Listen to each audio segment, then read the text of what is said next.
I have been reading quite a few Brando Sanderson books lately, and I can see some patterns emerging. Pun intended. If you know, you know. Hello, I'm Claire, and I like some books, but I learn from all of them. Generally speaking, the Sanderson books are books that I enjoy. Some a bit more than others, but overall, they are my go-to for when I really cannot bear reading a bad book. And I think most people will agree with me on this one, that Brando Sando is mostly known for pumping out good books. He's also very well known for his elaborate magic systems. However, they are not the only thing that, in my opinion, makes a Sanderson book a Sanderson book.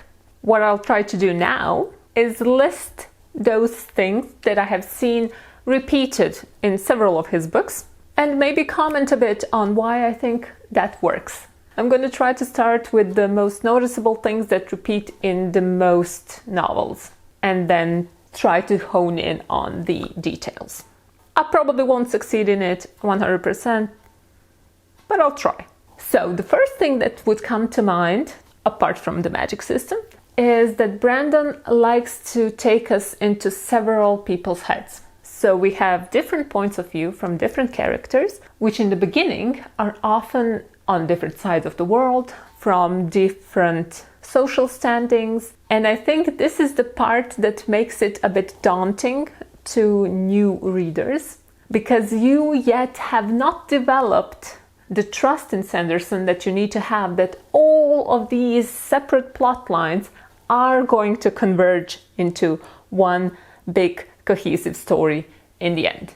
I personally think that's one of his greatest strengths of how he does that, but I definitely can see and have felt myself a bit, I don't think bored is the right word, but feeling like, is this really eventually gonna make sense? Like, really? Why are we in the heads of all of those people? Wouldn't one or two suffice? He doesn't do this in all of his novels. I think he does it only in the ones for adult readers, but I do find it one of the staples of his writing. The second thing I'm gonna mention is the happy end. And this, while I have not read all of his books, I dare say that a happy end, or at least a mostly happy end, is also a staple of the Brando Sanderson style of writing. I personally think this is a good thing. Knowing that the book will have a happy end can make you want to read it more than not being sure how it ends. I know this is contrary to some people's beliefs that you shouldn't know anything about the book, and knowing that it has a happy end is kind of a spoiler. I really don't think about books in that way. There is a reason why romance is such a hugely popular genre of books, because one of its main things is that there is a happy end, or somewhat happy end, at the end. And I will just personally say that sometimes I really do need to pick up a book that I know will not depress me. There are moments in life where you do want to read a depressing book, and when that's all good and appropriate and all of that. But also, there are times where I just cannot stomach that. And I need to know that whatever thing is going on in the book, at the end, it will be okay. If not in life, then at least in books. The third staple I found is that all of the stories take place in a world with rich history. Now, having listened to all of the episodes of the Writing Excuses podcast with Brando Sanderson, where he talks a lot about world building, I know that he doesn't flesh out the worlds as detailed as he makes them seem. But I think he is really good at making it seem that this is a real world and that it's distinct from any other world we may have encountered. And then on top of all of that, what he does with this rich history is that he makes the characters think they know their world's history when in fact, and then this is a plot point, they don't. Once you see it, it does kind of feel repetitive, in the sense this is a plot point in I think all of the books I've read. But at the same time, I really enjoy it, so I don't mind the repetition. And the reason why I love it so much is, well, I think it's really realistic, because the history in general, in our world as well as in imagined ones, the history is written by the winners, so it's inherently objective. But then also, if you have some catastrophic events that were going on, some of the history is going to get deleted inadvertently. And then you also can have people who are deliberately trying to erase a part of history, which is also a thing that happens commonly in Sanderson books. But I actually find all of these aspects absolutely fascinating, so I am here for it. And I really hope that I will be able to include some of this at some point in my own writing. Because I do feel that how we remember things is the way that they are to us, even though that does not match the objective reality of the thing. Hopefully you get what I'm saying. While we're on the subject of the false history creating problems, another thing that creates a lot of problems in Sanderson books is the magic itself. Should I count this then as a fourth thing on our list? Yeah, sure, let's do that. The problems that are caused by magic could be problems that people don't know how to use the magic completely. They don't know where the magic is coming from, what are its limits, and then also the access to magic. Who has it and who doesn't? And yeah, it's mostly the rich people who have it. But do they have it because they are rich, or are they rich because they have it?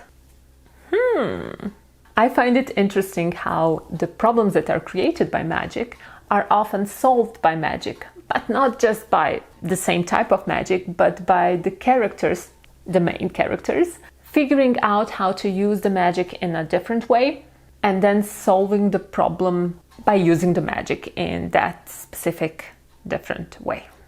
And the magic problems are often tied with the human greed problems, or simply put, problems that arise from people in power being too greedy. Oh yeah, and the clever use of magic is then often tied to a plot twist, usually also relating to the false history thing.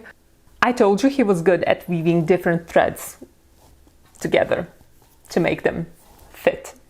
But the plot twist at the end is not usually the only one. I would say that several of his books are written in a way where, while we are moving from the beginning towards the end, we experience several plot twists on our way. And I think that's charming.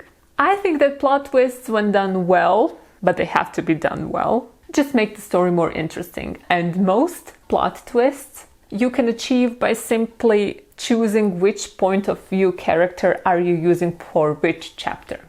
On the topic of characters, and I think we are at observation number 5, but I am not sure if I counted it correct, so I'm just gonna give up on the counting thing.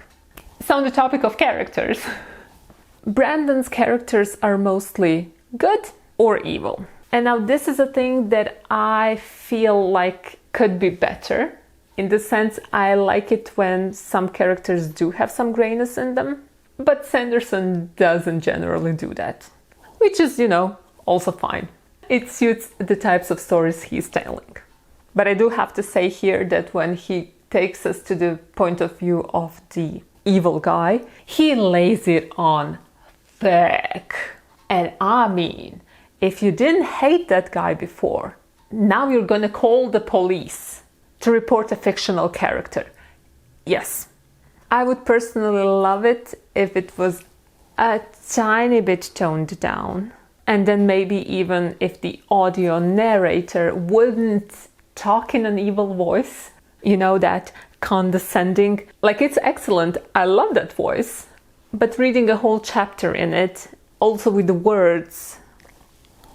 Still on the point of characters, there will often be a quirky side character that is kind of a comic relief character, but not necessarily. By that I mean he will have a comic relief function, but they will also have some other functions. They are not just the comic relief.